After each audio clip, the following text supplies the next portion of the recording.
Please note, this podcast may be triggering to some as it discusses themes centered around emotional, physical, mental, and sexual violence. If you are a survivor or know someone suffering the effects of these issues, please take care while listening. Additionally, this podcast and content shared is for informational and entertainment purposes only and should not be used as a substitute for medical or mental health advice.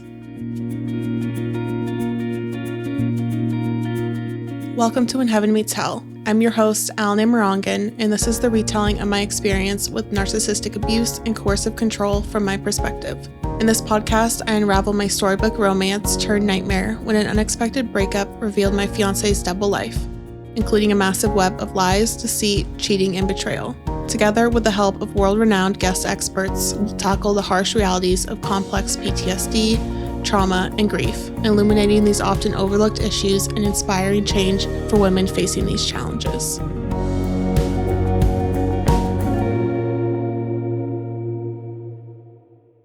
Episode 5. Don't know how we got here, which is kind of a hallmark for this relationship. Banner phrase, I suppose, but we are in it together now, which is a good thing. I have been listening back on the show, and it's wild to hear things or hear patterns. I think I'm even picking up on things that I hadn't planned to talk about or hadn't pulled out before. What really got me is episode 4. I think I say the phrase, "What are you doing?" about 56 times. Something crazy. But for as much as I have healed and processed and done the work in silence and by myself, and then also worked to bring this show to this platform and share it with you all, there's no way to fully prepare yourself to then do it aside from, doing the dang thing. And so I think when I'm talking about it in recording, I'm saying what I would have wanted to say or how I actually am reacting had I been able to be fully in my self energy or see it for what it was at the time, aside from being so deeply in it and being trauma bonded and not feeling like I could speak and use my voice or say things accurately at the time. So I too hear it.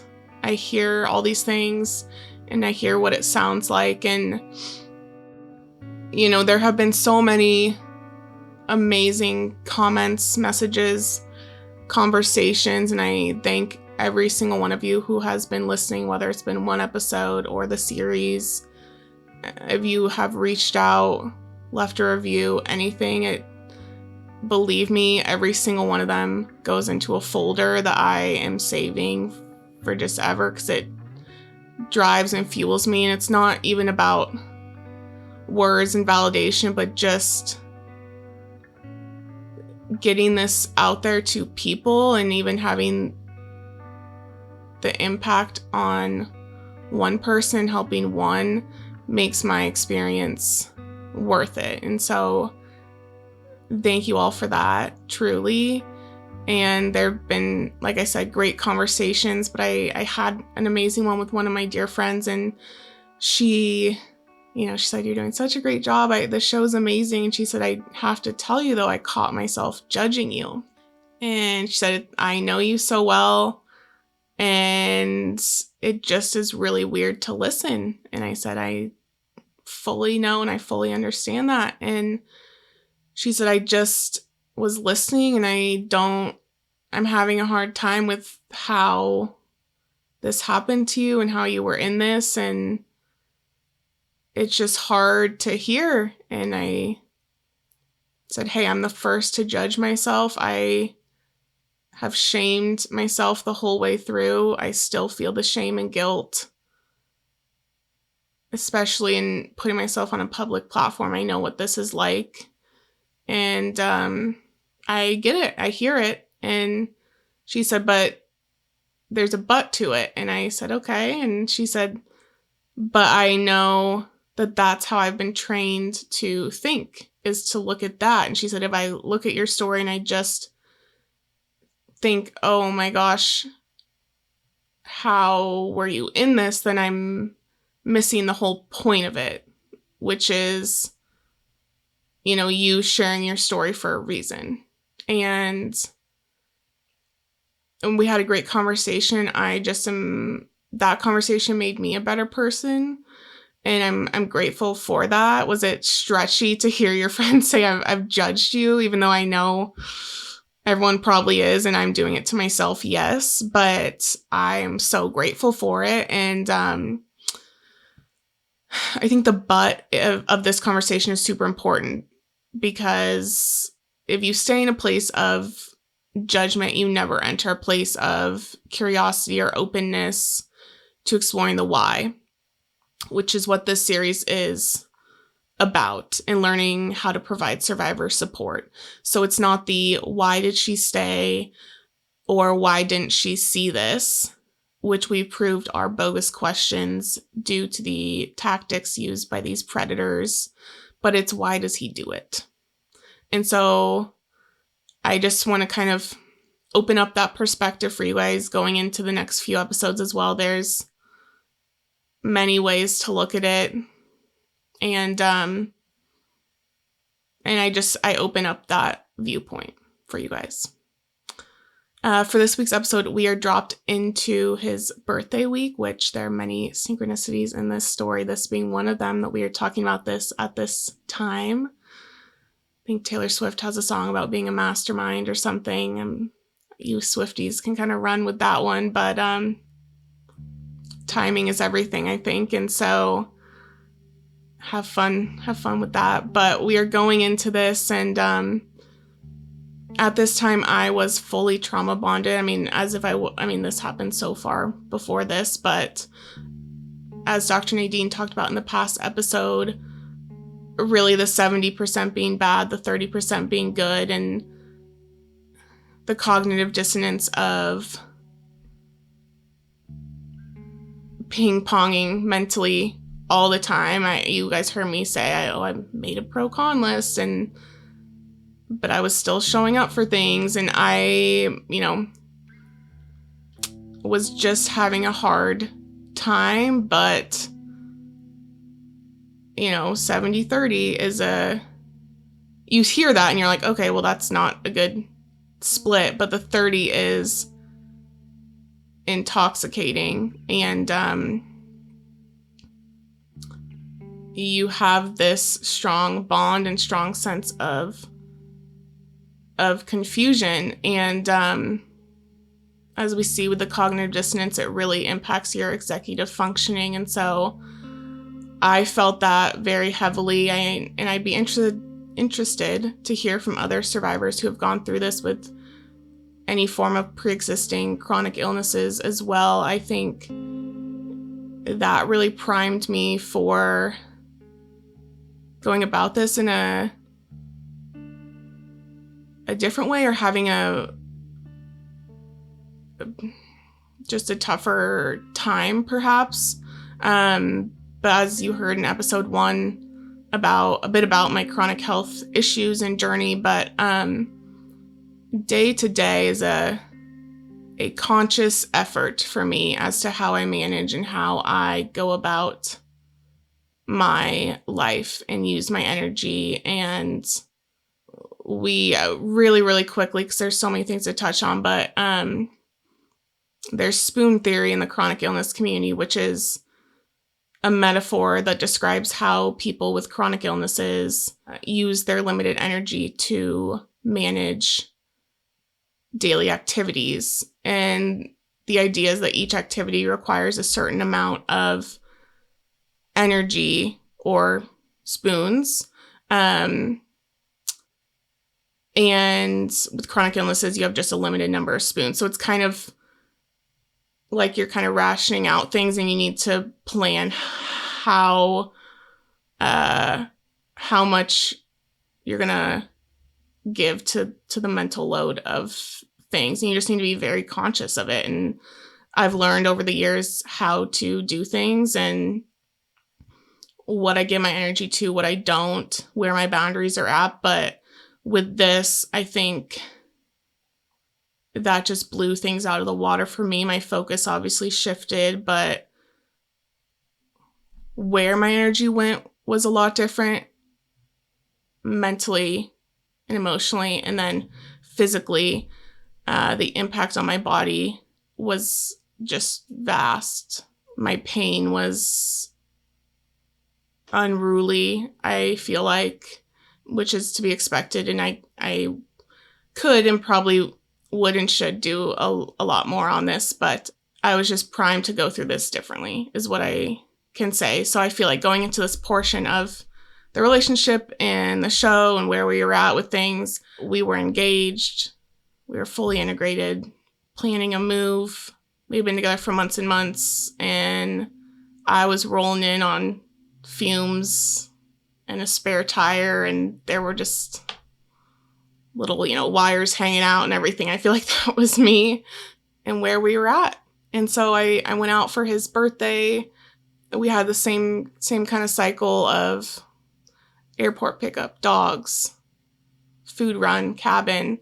There's a lot to talk about with that actual weekend, but I will just say that there was an incident or a hiccup with one of his dogs, and that shifted our weekend a lot. We still had a great time, but just different. And so we were out there for the weekends and did gifts and dinners and all this stuff, but we kind of had this big shake up and came back into town for the work week.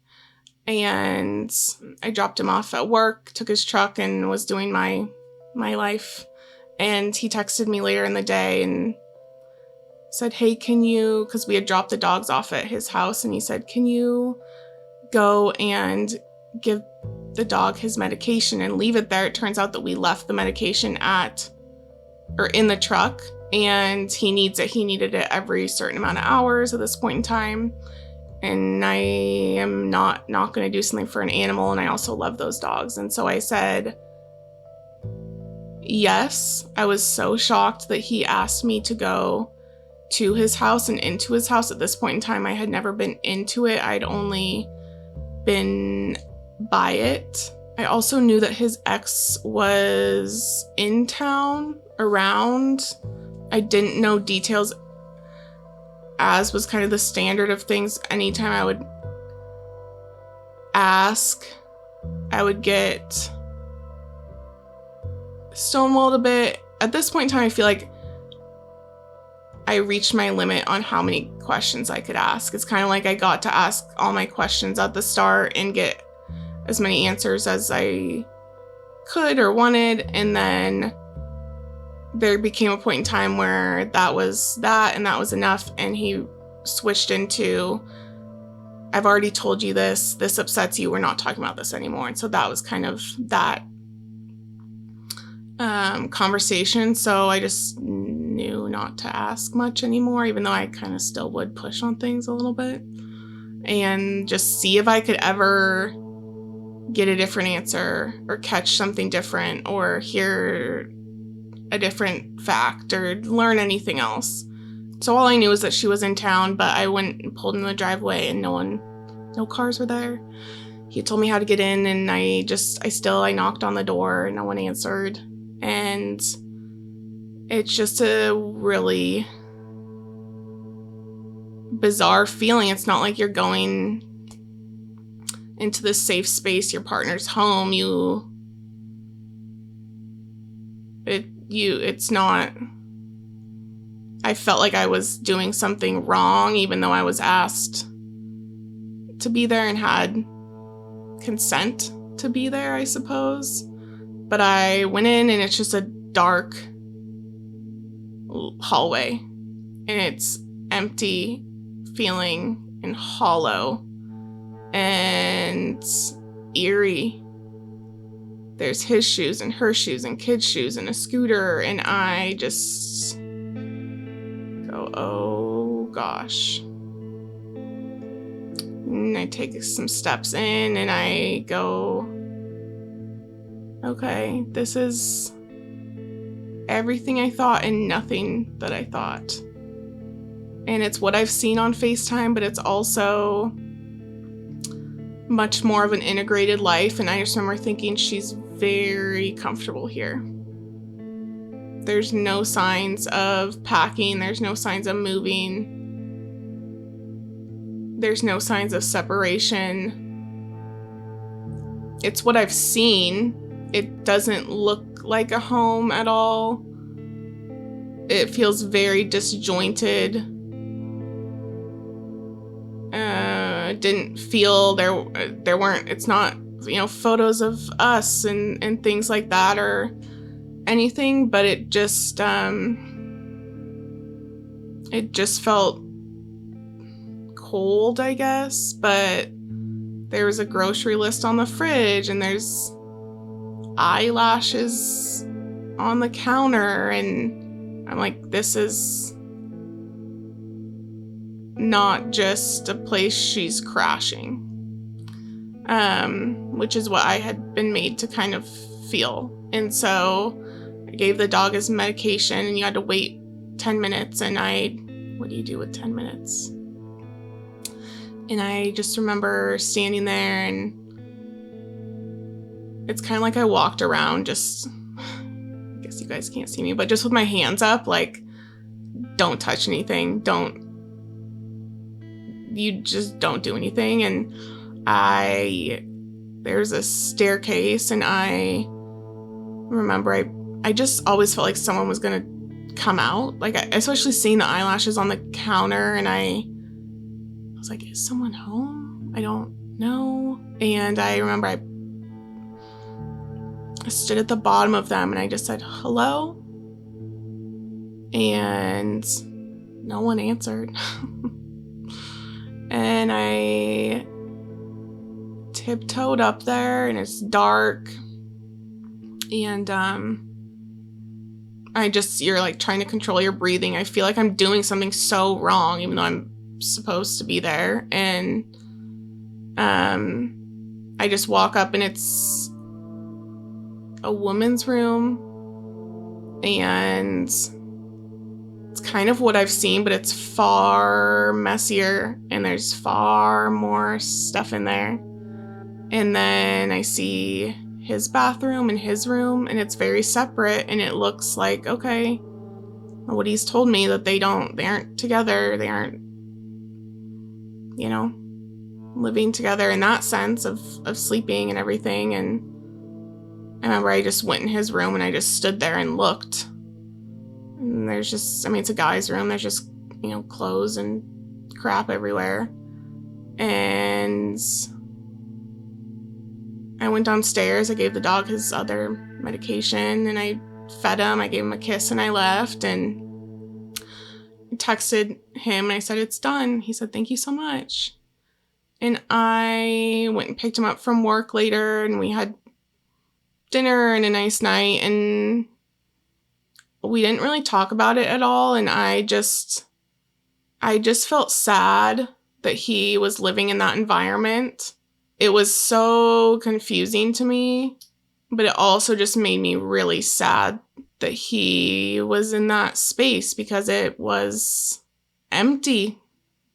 It was full. It was messy. It was not anywhere you'd want to live, but it was emotionally disjointed and empty and not calm in any sense. And so that made me sad. And we didn't talk about it. We were in bed later, and his phone rang, and it rang, and it rang, and it rang 7 times. I said, you need to answer that. Your roommate's calling. Which was a little, I don't know, but I said it. And he answered it, and it was her, his ex, and she had just gotten home and seen the medication and everything, and was trying to understand what needed to happen. And he was explaining that to her, and I couldn't fully hear. I could hear like a voice, but I couldn't hear words as much. And I know she said something to the effect of, oh, and your girlfriend was here, and she dropped this off and gave it to them. because she knew that he had been at work and done everything and was gone and stuff. And he said, I don't have a girlfriend. And he was just monotone and snippy and just very short.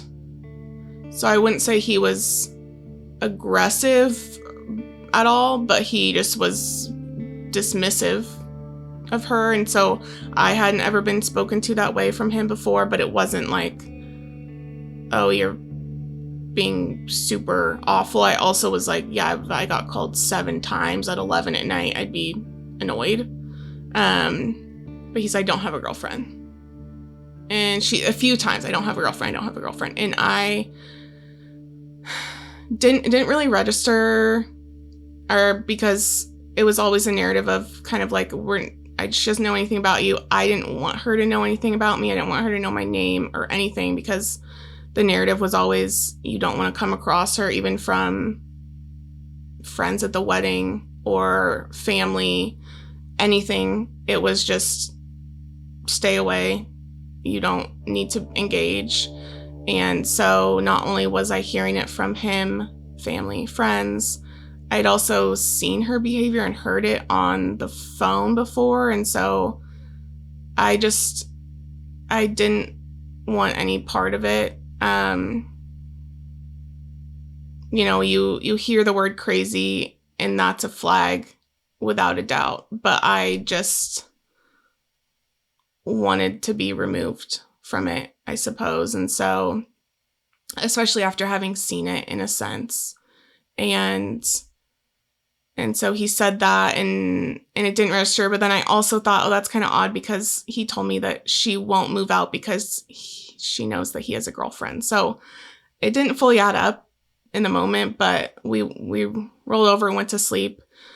The next day I dropped him off at work. He was going out of town on a job.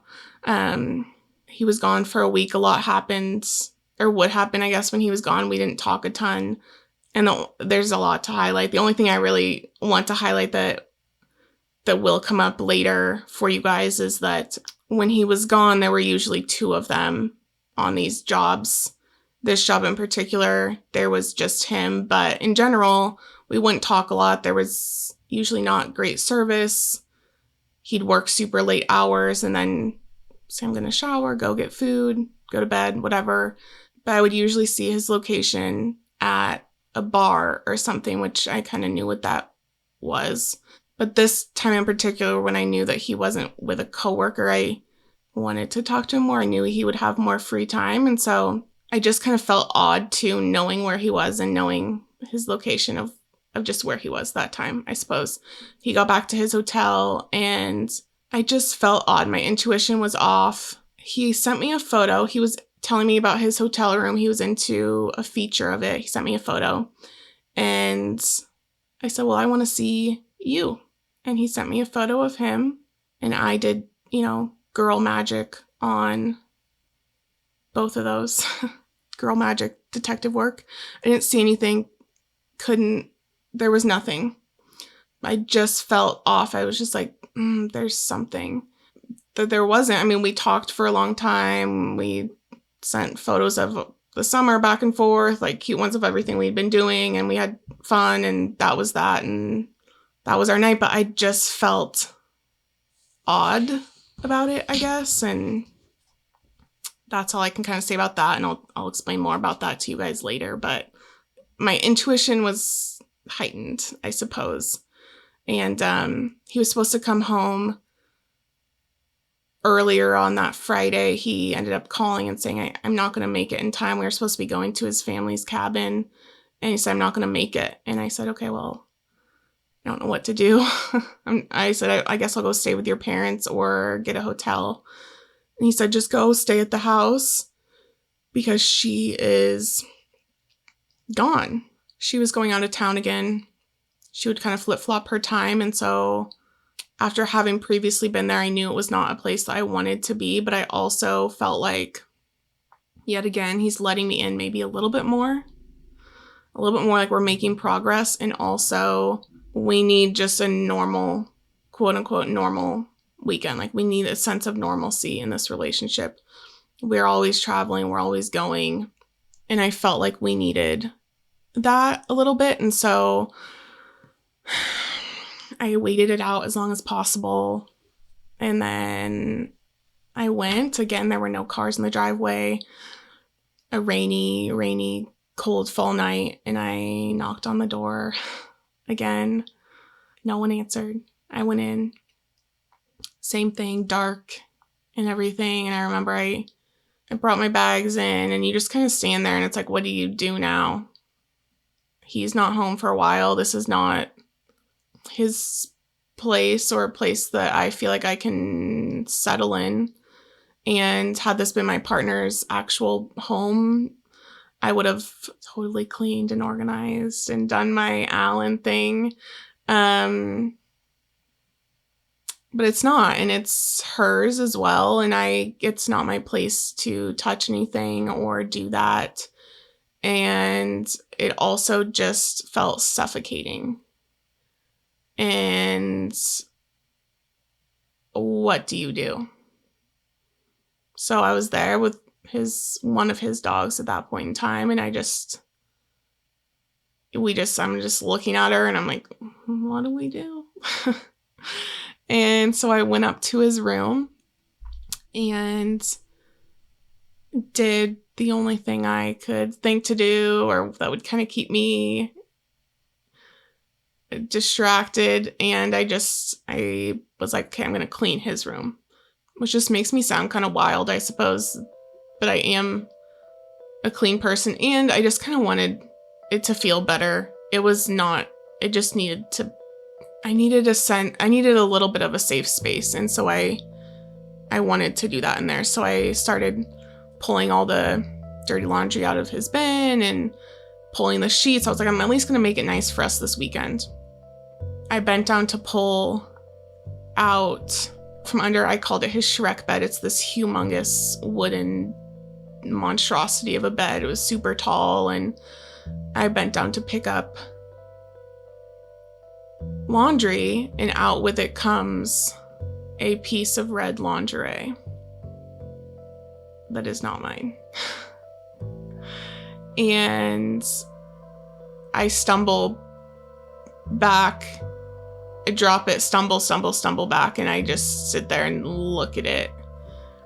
And your brain just starts sprinting on what do you do? What do you do? What do you do? What do you do? It's literally like I pulled it out and the gun went off and I'm sprinting a race. Don't know where I'm going, but I'm sprinting. And I'm trying to, it's like, you're running a race. You don't know where you're going. How? I don't know. It made it make sense a little bit, but also going back to my tagline of what are you doing?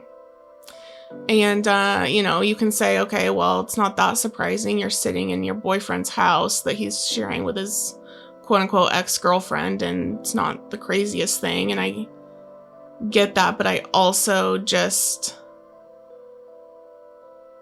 was stunned. I mean, that's my experience, honestly. And I texted him and I said, what's up with the lingerie under your bed? And he said some choice words, but basically, what the heck, I don't know. And then he said, why are you going through my things? And gold medal for pissing me off, because there are so many things you could have said and you chose that. And I just was flooded with how stupid am I? How stupid am I? How stupid am I that I'm here? And of course, should have known. Probably did know. I just have been told all these things and I should have known. How stupid am I? And I said that. I said, how stupid am I? And he said, I understand how you can think this way, but you're really misinterpreting it. And I think I'm a classic overthinker in a lot of things, and I've misinterpreted a lot of things in life, but I don't know how you misinterpret red lingerie under your boyfriend's bed that's not yours. I just went into how do you leave? I don't know where I'm going. I don't have a plan, but how do you leave? And I think that's the most daunting feeling of how do I leave? Where am I going? I'm isolated here. Another tactic of all of this, but I'm isolated. How do I leave? Where do I go? I have his truck. I have his dog. Where am I going? I cannot be here. I don't want to be here. Where do I go? How do I go? I go downstairs. I put my bag in the truck. I start looking up hotel rooms that take dogs. I'm like, I can't leave this dog. Because no one's here with it. What do I do? I need to be responsible, even though I just want to bolt. And I'm not talking to him. He doesn't call. He doesn't text again. And somewhere along the lines, his sister, I don't know if I called her or if she called me, but talked to her, and she says, how's your weekend going? Are you guys having so much fun? And I said, no, I wouldn't call this fun. I don't know what I would call this horror show, but I wouldn't call this fun. And told her what happened, and she laughed. And she said, you have to know that that's something she would totally do and plant in his room. And I said, what? What are you talking about? And I've never been around this level of toxicity before, or humans who interact in this way, or even remotely close to that level of thinking. And I said, no, that did not cross my mind. And she said she's done this before. She totally did that. I don't know how you didn't think that she put that in there. And I said, no, I didn't think that at all. And she said, think about it. She knows that you were there earlier in the week. He has not been there. She knows that you're around. She's not a fan. She's not a good person. And it made no sense and also some sense, because also in his room on his dresser, there was a sex book. And earlier in the week when I went and just looked in his room when I was giving the dog his medication, there was not that book in his room. And so when I went in there and was doing stuff and I saw that that book was in there, I was like, that wasn't in there. Also, I knew he hadn't been home, so I knew that I would assume that she had placed that in there. But I didn't know. I didn't look under his bed earlier in the week, so I didn't know about whatever. And also under the bed, there was a woman's purse and a t-shirt and stuff. And I just said, I don't know. Can't prove it, don't know. And she said, you hold your head high, you throw that back in the room, and you have a good weekend together and you don't let it affect you guys. That's exactly what she wants. And she said, you're okay. And at the end of the conversation, she had me laughing. We had a good relationship like that. She had the best laugh and she had me laughing. And that's what I did. I threw it in the room. I closed the door. I ordered DoorDash. I turned on Gilmore Girls. I snuggled the dog, and I tried to move on.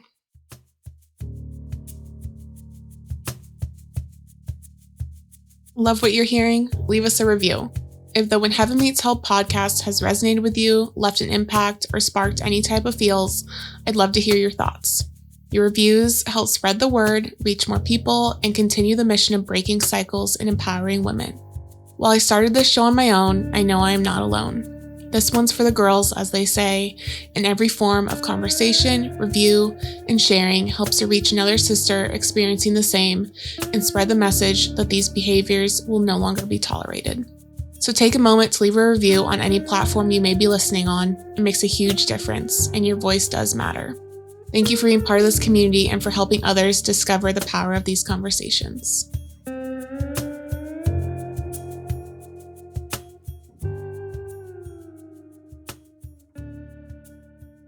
said, "Are you coming home tonight?" And he said, "Yes." And it was getting late. I went to bed. And he came home late. He came up in the room, flipped on the lights, and said, "Oh, are you fake sleeping?" And I said, "No, I'm real sleeping." He said, "Okay, I'm going downstairs to eat," and left the lights on. Same thing, disruption of pattern, especially sleep, that he, did over Labor Day. And I was just so confused. I said, "Are we going to fight or be nice?" And you don't know what you're getting. And I go downstairs. He's eating dinner, doesn't say anything, and you're just waiting for it. I'm waiting for it.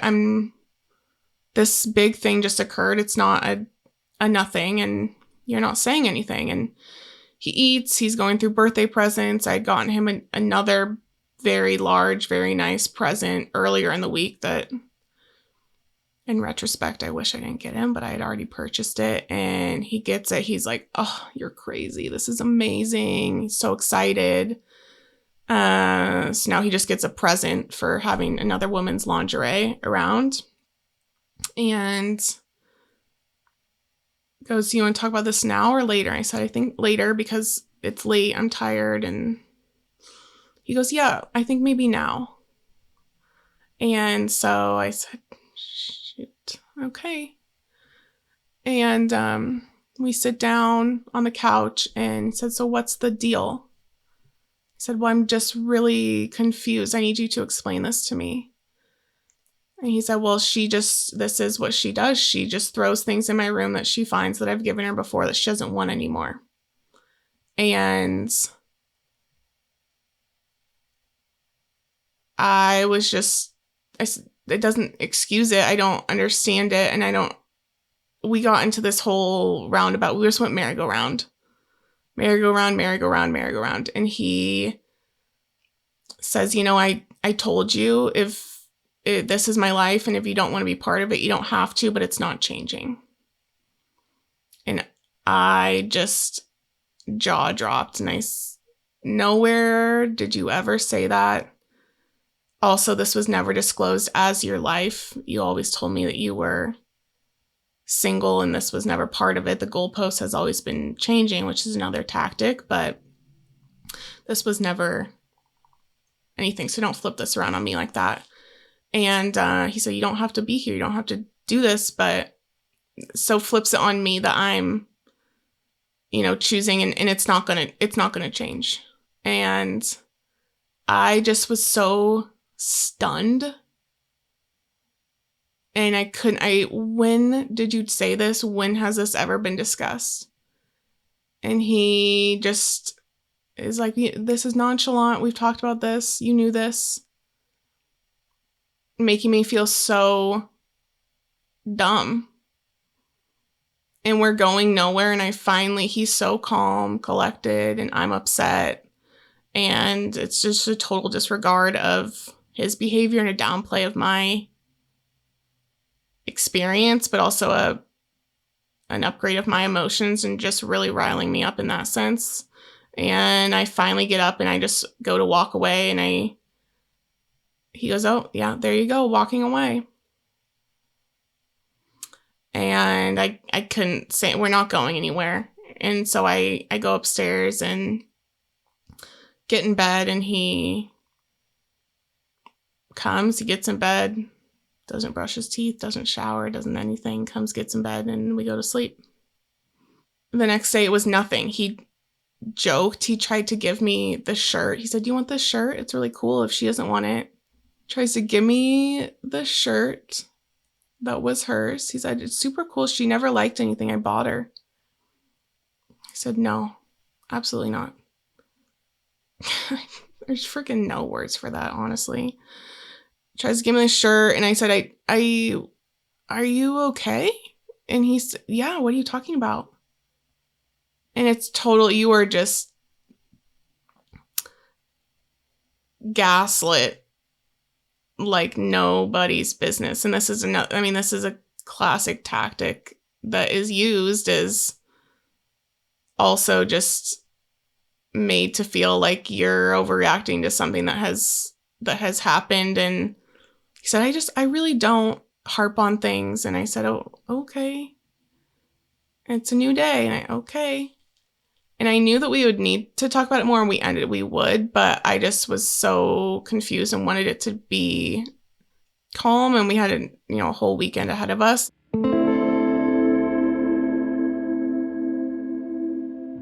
If we think about, I call it holding the pole. And so think about our spine and our energy system, and our chakras are aligned that way, right? And so when we are grounded and centered, our energy goes down into the earth, and we are connected in this physical realm into this human body. And when it goes upward, we're connected to our spirit, soul, something greater than us, whatever anybody's belief system is. It doesn't really matter. It's just that we realize that there is something that we are greater, connected to, that's greater than just this human physical form.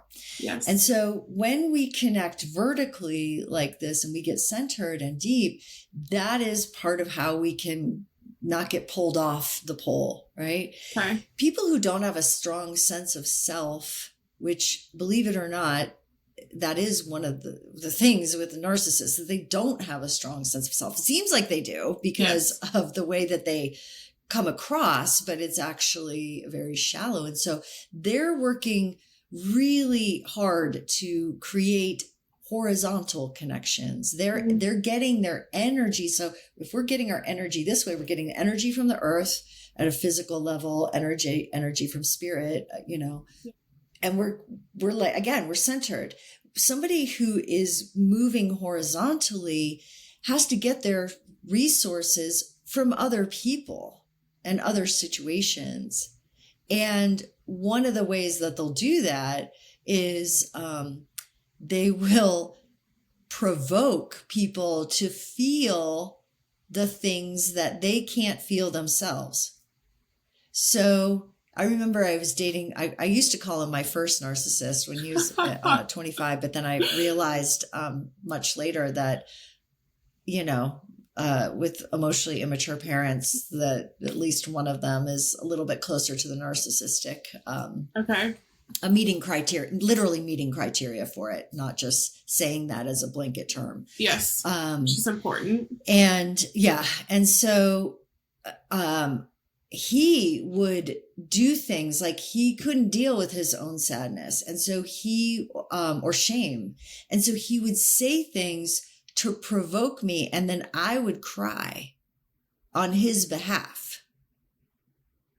And so I would be like, "Oh my God, that's so sad." And I'd be crying, and he'd be like, whatever, like he didn't even want to really deal with me. I remember watching, it was either Schindler's List or Sophie's Choice, one of those two movies. Oh gosh. This guy, okay. Right? Okay. And I was crying through the whole thing because, hello, I mean, both of those movies, someone does. I can't even imagine, right?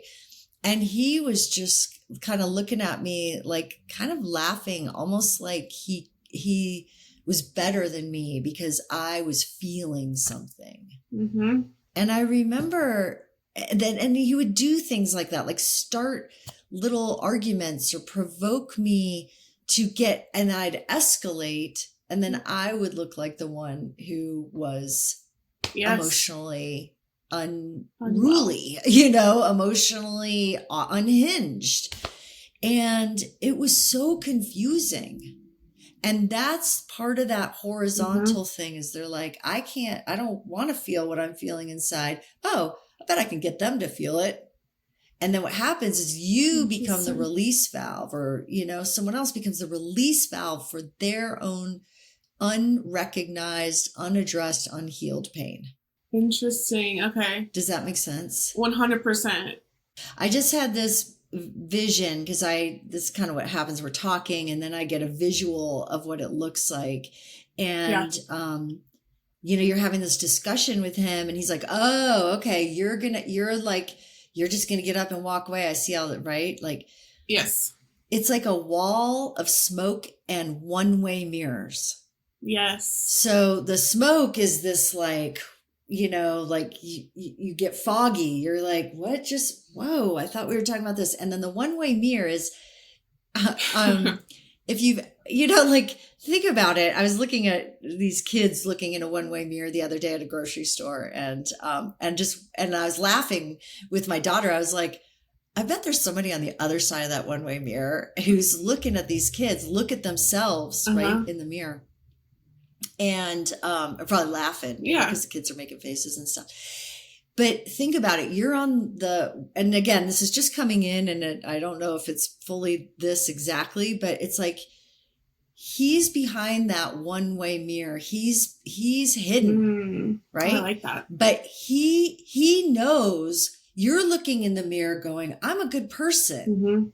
And he's like, oh, you think you're a good person. I'm going to make you think you're not a good person. Totally. So the thing that you are most afraid of being, right? Like, I don't want to be the crazy one. Oh, I can make you feel like you're the crazy one. I don't, or, oh, you can be empathetic. You can cry. Oh, watch this. I can, and they're behind that, but you're looking in the mirror and the mirror is giving you this distorted view where you're like, I'm crying because I'm upset. Yes. And they're making it out to be, you did something wrong. Yes. You did something wrong and that's why you're upset. They did nothing. They're behind the mirror. They did nothing. But because it's like a mirror and you're seeing that reflection, you're just like, fuck, maybe I am bad. Maybe I am a jerk. Maybe I am crazy. Maybe I did get this all twisted in my head. Like, maybe I never even saw the lingerie. Yeah. Oh, yeah.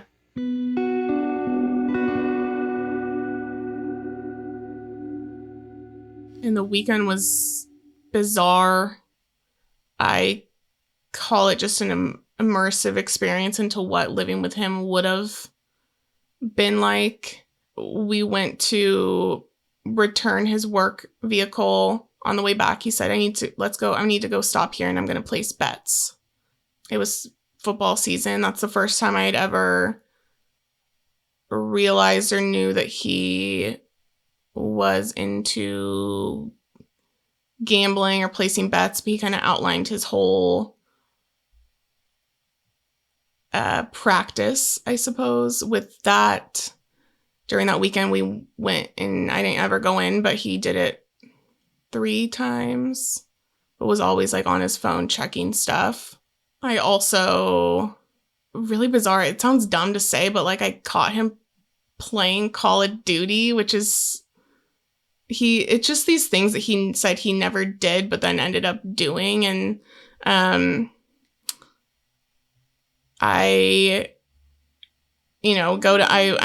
falling asleep on the couch. He's in the garage and then also in the bathroom, which are classic places that you'll hear about, but he's in both those places and I'm falling asleep and I'm like, oh, I'm going to go up and he'll follow me up when he comes out. And so I go upstairs, I fall asleep, 2 a.m. I wake up and he's not in bed.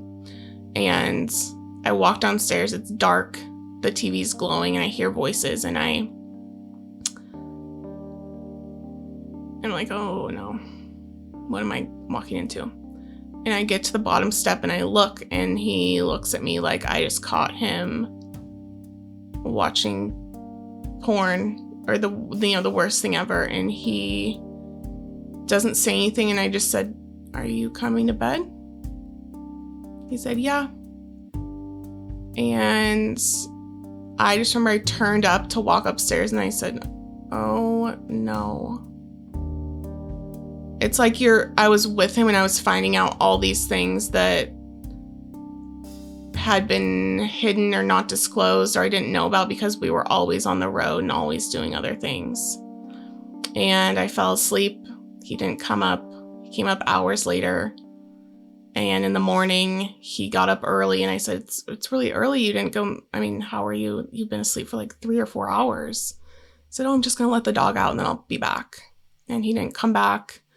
I fell back asleep. I went downstairs at like 9, 10, and he was playing again.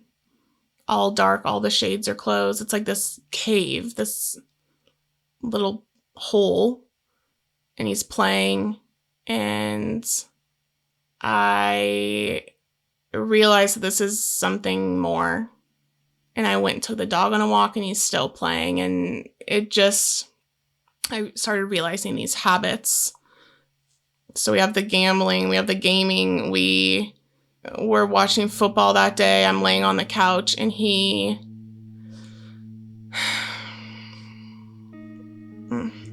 comes up and he bites me. And it's not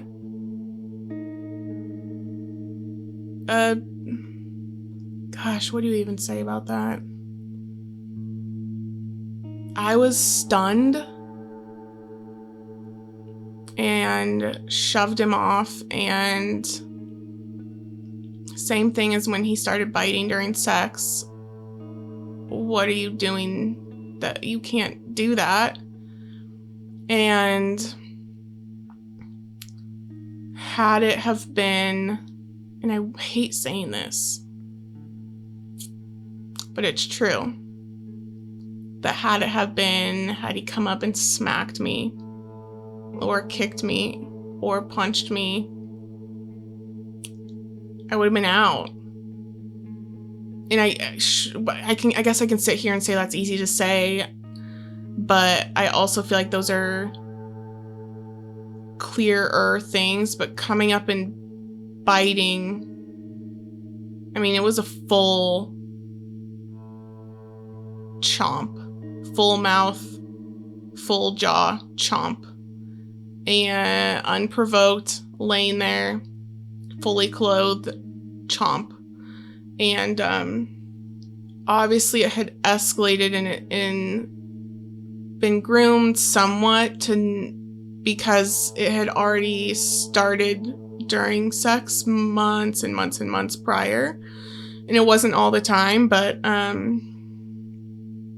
the biting, and as I said, it was always an issue, but this was the first time it had ever happened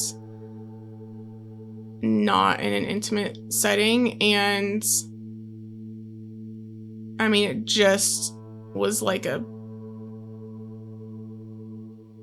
just shot of pain through my body, and it's just brushed off as, you're so sexy, can't get enough of you, oh, I love you so much. And again, my tagline, what are you doing? But you're made to not react because he's not reacting and he's not angry, and part of his power is that he's not quote unquote controlling or jealous or angry or any of the things that you would hear or think about with an abuser. But I think that the covert style of manipulating in such a calculated way is almost far worse, because it confuses you and keeps you stuck more. Not to say that I was stuck more than any other women or survivors, but it's so murky, and I did not realize what had just happened for months. I didn't, and I'll talk about it more later and explain the aftermath of this, but didn't realize how truly wrong it wasn't. Even as I'm sitting here saying it, I'm like, oh, I can feel the pain in my body. And I didn't realize how truly wrong that was. And I think we teach our kids not to kick and hit and all these things, and we forget we teach them too not to bite. And so I don't know why I ever thought that was, I never thought it was okay, but why I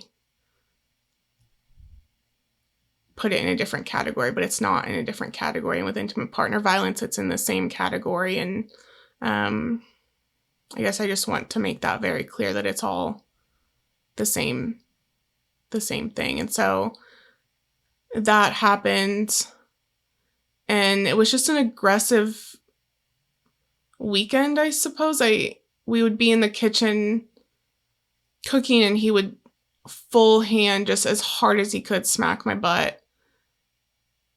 I mean, full as hard as possible. And again, it's done as like oh, you're so sexy, I just can't get enough of you, look at you in these leggings kind of thing. But it's a grown man, as hard as he can, hitting you, but it's on my butt, so that's okay. And it's confusing, but it doesn't mean that it's any less painful. But what do you do? What do I do? What do you say? And it's just not talked about. It's not talked about. It's not addressed. And in the moment, I'm like, oh, it's my boyfriend or it's my fiance, right? It's okay. But it's not okay.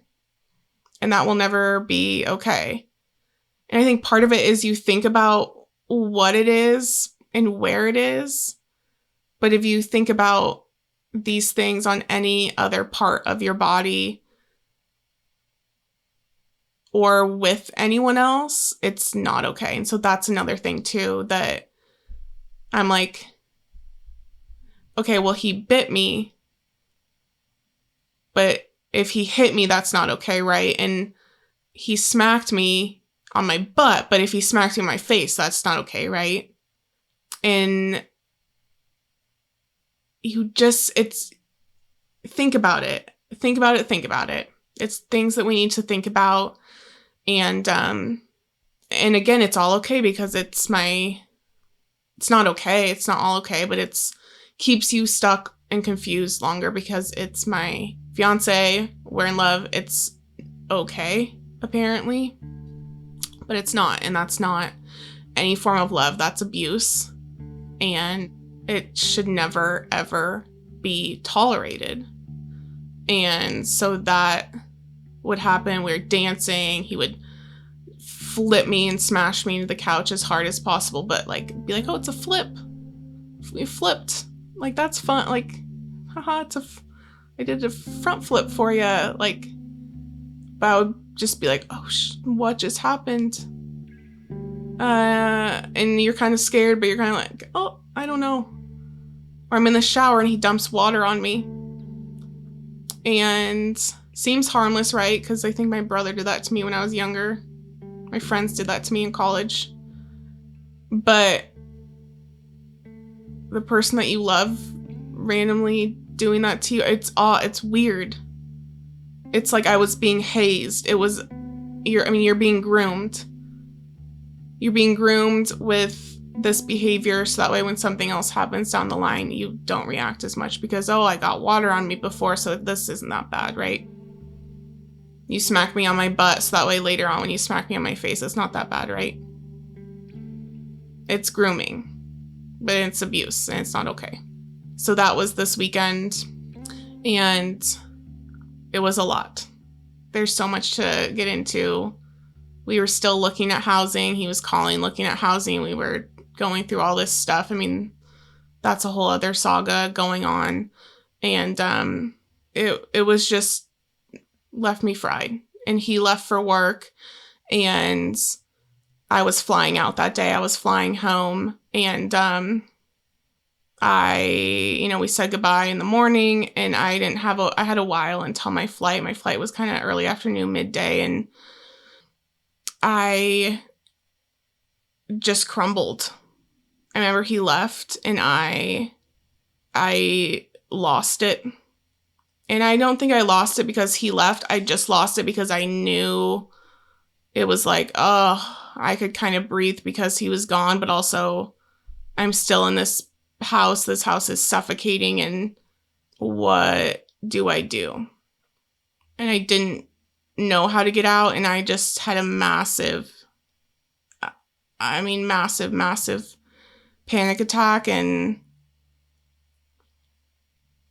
the walls completely closed in, and I didn't know how to get out, and yet where am I? I'm out here and I'm in his place, and what am I doing? And I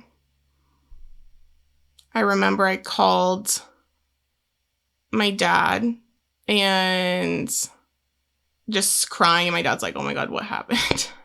You know, you call anyone and you're crying and you can't function and stuff. And I called my dad, and I didn't fully ever explain to anyone what had happened. Obviously, I think this is probably the most open I've ever been with any of this.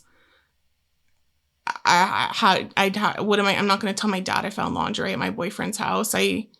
Or fiance, I didn't say these things. But I just said I'm upset, and I think my dad took it as, "Oh, are you afraid to move?" And I just said, "Yeah, I guess so." And my dad said, "You know, is this your person?" I said, "I think so." And he said, "Do you love him?" And I said, "Yeah." And he said, "Does he love you?" And I said, "Yep." And he calmed me down, and I had, a few minutes of peace. And, had my family or friends or anyone ever known the reality of what was going on, I would have been yanked out in a heartbeat. And so I sit here and I say, oh, everyone's supportive and everyone loved him, but they never knew the reality of what it was because I never fully disclosed. Because I was trying to save face and think that this was my partner for life and make him look okay, even though none of it was okay. And so I got it together a little bit. I called an Uber. He was supposedly at work. I looked, but he was placing bets. I saw the place he was placing bets, and I called an Uber, and I believe in synchronicities and the universe. And I remember I was in the Uber, and I didn't look. I had my sunglasses on and everything, and it was a quick ride. It wasn't far to the airport, but she was talking, and what brings you out here? What are you doing? And I kind of said, I'm, leaving. My fiance had not a great day and stuff. And she had, she said, oh yeah, I said, how'd you end up living out here? And she said, I was engaged. I moved out here for him, and that blew up, and we aren't together anymore, but I have my daughter now, and I'm living out here, and I'm happier than ever. And I remember getting out of the Uber thinking, it's not going to be me. Thinking I'm going to remember this story, but it's not going to be me. And I said, that's so weird. Like, we're kind of in the same place of like both have fiancés, going to be making, or would be making a move to Montana. But I said her ending's going to be different than my ending. She said, good luck with everything. She said, it's going to be different for you. And I said, yep, I think so. Just a day, just a bad day. And I flew home, and when I got home, I was in so much pain flying home. And I remember I took all my clothes off to get in the shower, and I looked in the mirror, and my body just didn't look like my body, and my bruise was black as my sweatshirt right now. I mean, I remember I took a picture. I had shown him before. It got dark really fast, but I had shown him, but I took a picture and I sent it to him, and I said his name. I said, like, you were here. And he just hearted it. Didn't say sorry, didn't say anything, just hearted it. And there was never any remorse for any of the bruises or anything that he did or anything that he left on me. It was, even when I got out of the shower, one of the initial times after he had done that, it was, and I said, look at this. It was kind of a fascination of looking at it. And I think when he did that, I realized, oh, there's never any remorse. And that was just pretty startling to me, and just and alarming to hear, I suppose, or notice. So I was at home and healing more and just trying to kind of get my feet under me. I was making a parent move during this month. Location was unknown. It was one of 2 places, but just knowing that we are going to make this work. In the meantime, while I was home, my family was not doing well. I had a cousin who was terminal with some issues, which was awful and just really, really sad. And my grandma also, I mean, she's a badass and amazing, but all of a sudden wasn't doing well. And so there was just a lot going on in my family. And so I went to see my grandma that week, and it became apparent. I knew that that was going to be one of the last times that I would see her. And I went and I saw her, and she kind of woke up a little bit. It was quick, and I mean, she's amazing, and she was so happy. And I remember she kind of rolled over and saw me and said, "Hi, how are you?" Like, said, "You look great. You look so cozy." And my mom was there too. My mom said, "Allyn's gonna move to Montana." And she said, "Oh, what an adventure." And she she was so support. She loved that stuff and loved travel and everything. And she asked about my partner, and she said, "Is he handsome?" And I said, "Yeah." She said, "Does he treat you well?" And I said, "Yeah." And she said, "Oh, I'm so happy. Go have fun." That was the last time that I talked to her. She passed away a day or 2 later. I remember I called him. Couldn't get a hold of him that night. Talked to him the next night, and I talked to him, and I just said, it was sweet. I said, "I know you never will get a chance to meet her, but at least she knows about you, and she's excited for us." And he said, "That's really sweet. That's great." He was kind of not with it, but I don't know. I didn't feel like he was fully empathetic towards it, but he said the right things, I suppose. But that was that. And I was just really focused on my family and supporting my mom, and there was so much going on. And so we talked about that, and the next day he was going to a football game with work. And that was the same day that my grandma passed, and I texted him. Well, I never actually heard from him, and I saw his location ended up being at home later on after the game, and I just thought it was odd. If you know that my grandma's about to pass and not doing well, why would you never reach out or say anything? And I ended up texting him, and I said, "My grandma passed. It would be nice to hear from you or have some support." Never heard anything. I never heard anything from him all weekend long. And his location was at home, though, the whole time. Talk about just a gut punch. Like, the person that you think is supposed to be there for you and that I have opened up to and given trust to is not there. And I also would flip me into these emotions of being concerned about him and about how he's doing and what's going on, especially knowing that environment and where he was living and what was going on. Didn't hear from him, and that was just like a kind of a final straw. And I know I heard from him super early Monday morning. He's on his way to work and called and said, I'm so sorry. I went hunting and I left my phone at home because there is no service. And bullshit.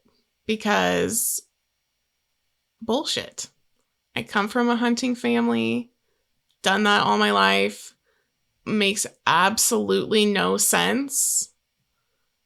He said, we went out with my friend. There's no service, left our phones at home. Even if you know that there's not going to be service, you still take your phone. Also, you're going to have service up until a good point in time. You also are listening to music. You're doing things. You don't leave your phone at home. And I just said, okay, great.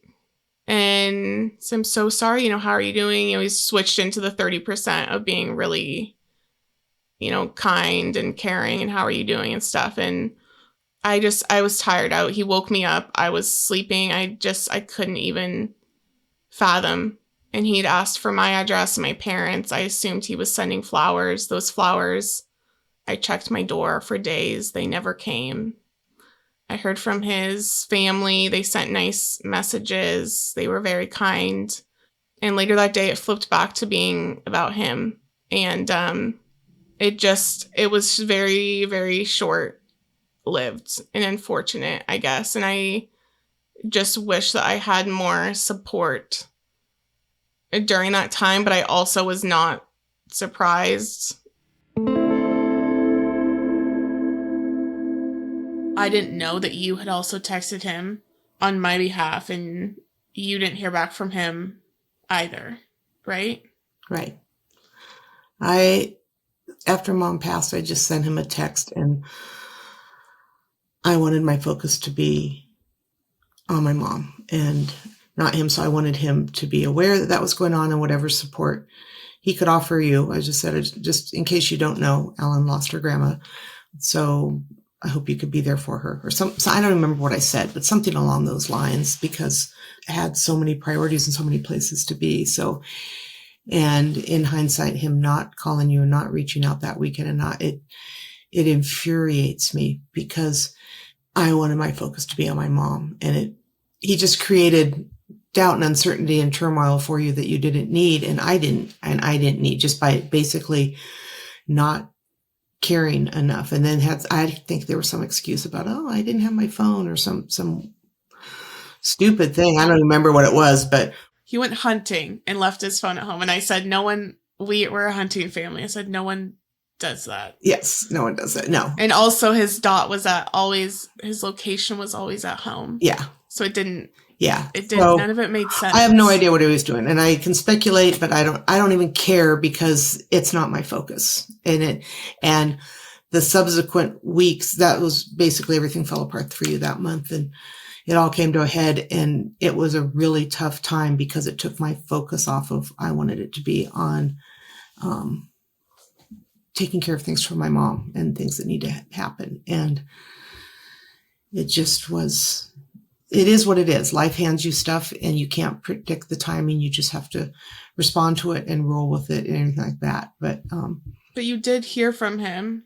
Oh, like that Monday when he supposedly found his phone or whatever. Oh, thanks. I think she's doing fine. I just deleted it. I was like, yeah. What do you mean fine? I mean, you don't lose someone you love and be fine. And I'm not asking for you to fly out here and like that. I'm just asking for, if you, in my mind, if you love someone, you are there for them and support them, He had showed cracks to me. And I know at that point I was down, I was very in deep, but I also was seeing things and trying to figure out how to make it work. I'd made my pro-con list and I saw things, but I didn't know how to work through it. But that was the first time. I mean, I can work through our relationship, but don't disrespect my family, especially in something like that. And he never apologized. He never said sorry for your loss, or it was like, what are you doing? It didn't hit his radar, or can I come out there and be there, or can I come to the celebration of life? And supposedly, where I saw your subconscious starting to understand it before your conscious did was because you were moving, and if you were going out there, coming back, and then you were moving it. He was supposedly coming for her celebration of life, and you guys were moving that weekend. And, it blew up. But what I noticed was you got prepared to move. You never packed up anything. I think there was something in you going, I'm not sure yet. This doesn't feel right. And I think it was subconscious. I don't think it was a conscious thought, but I know you're a really prepared person. If you're doing something, your boxes are packed and ready to go way ahead, and nothing was. So you were holding back because something was not feeling right, and then there was that final trip out there. And so the good news was we didn't have to unpack anything. There's always a silver lining. I bought. You bought some moving supplies, but you never used them. Thank goodness. I know. I spent a ton of money on Amazon. I mean, when I was out there that final time, all those moving supplies were delivered, and I think yes. I mean, as as our world is imploding, I have dings that all this stuff is being delivered to my door, and I just think he never gave me a solid answer on like, here's where we're going, or here's what we're doing, or a go ahead on anything. And so I never fully started. I feel like I prepared everything to be able to move quick and move on something, but I guess that's an interesting point we never talked about. I never actually packed up anything.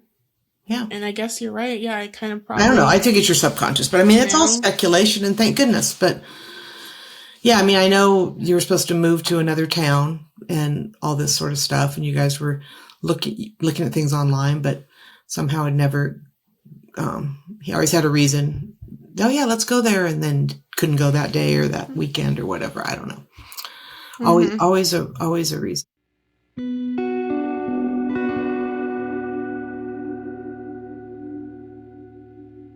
I was supposed to be going back out there to house sit for some people, and just, the timing obviously of everything is kind of wild, but I was supposed to be going back out there, and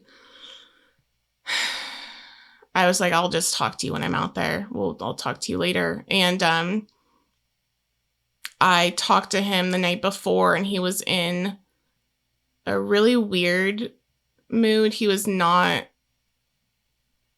being super kind, and he was just being really short. And usually it's always been, what's mine is yours. And I've driven his truck a ton, and he's always like, yeah, take it, do whatever you need. I've treated it very well. I've detailed, cleaned it out, washed it, all these things, and always return it filled. And so he said, what's your plan for tomorrow? And I said, I'm just double checking. I think I'm going to land at the airport. I'll Uber to your house, get the truck, and then go and get food for the weekend and all this stuff. And he said, I don't want you driving the truck anymore. And I don't ever want to assume that something is mine or okay, but that was reiterated to me so many times that what's mine is yours, whatever you need, and I was really taken back by that comment. And I said, what? And he said, yeah, I don't want you doing that anymore. And I didn't give me a reason, didn't say anything. And I said, oh, okay. And I just said, you're not in a great mood. I don't want to, I said, we can talk tomorrow. He said, yeah, I think that's for the best. So I didn't talk to him that night. I flew out the next day, didn't get a good morning text, didn't get any of that stuff that I'd always gotten every day for months. And he finally texted me, I texted him, and I said, I just want to know if you're coming for dinner, because I need to know if I'm getting food for us or what you're doing. And because he had said, I think I want to go to the cabin. I said, well, I can't go to the cabin. I have a obligation. I don't know why you'd go out of town when I'm in town. And he said, yeah, I don't know what I'm doing. And he circled back and said, I'm not trying to be short. I'm sorry. I'm excited you're here. It's a beautiful day. I don't know what I'm doing. I'll let you know later. And it was just all, it was weird. It was very weird. And I just, in my mind, I said, I know he'll show up. He's not going to show up. I believed that. I believed in his love for me. I was talking to his sister. We were exchanging recipes. And I said, he's going to the cabin. She said, there's no way he's going out of town when you're in town. Like, you know, when I was in a group chat with her and her friends, we were all talking and just having a good time. And so I made dinner. I went about life as usual. I got all this food, all this great stuff for us to have just a nice weekend, be able to spend it together. And dinner's ready. It's on the stove. And I texted him. I could see his location.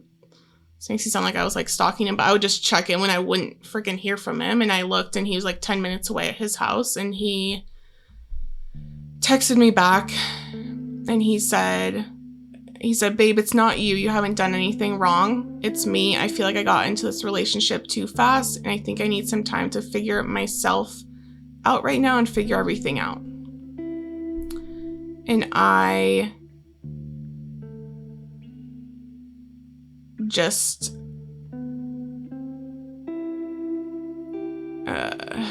I was so confused as to what was happening. And I called him and he didn't answer. And I just dropped to the ground, and I felt so, I just felt kicked out of an airplane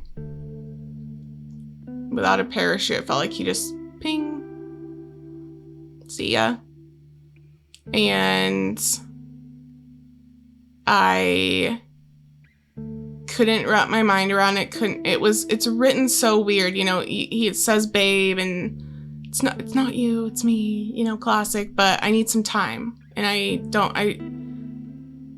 where I'm talking about dinner, I don't understand where this came from or what you're talking about. And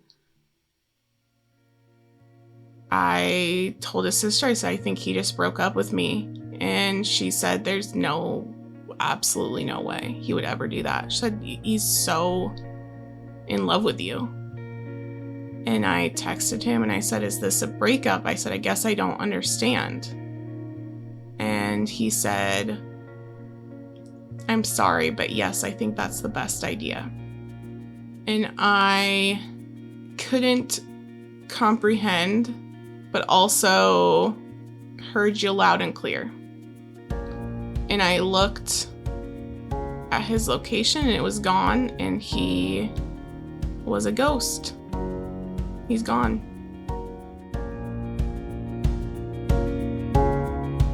Thank you for tuning in to When Heaven Meets Hell, produced by me, Allyn and Morangan, and co-produced, edited, and scored by Brad Parsons at Train Sound Studio.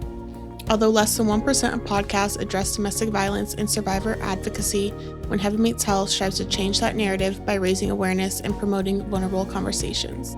You can support our mission by making sure you subscribe on your preferred platform, leaving a review, and sharing the show with others. We are so deeply grateful, and we'll see you next time on When Heaven Meets Hell.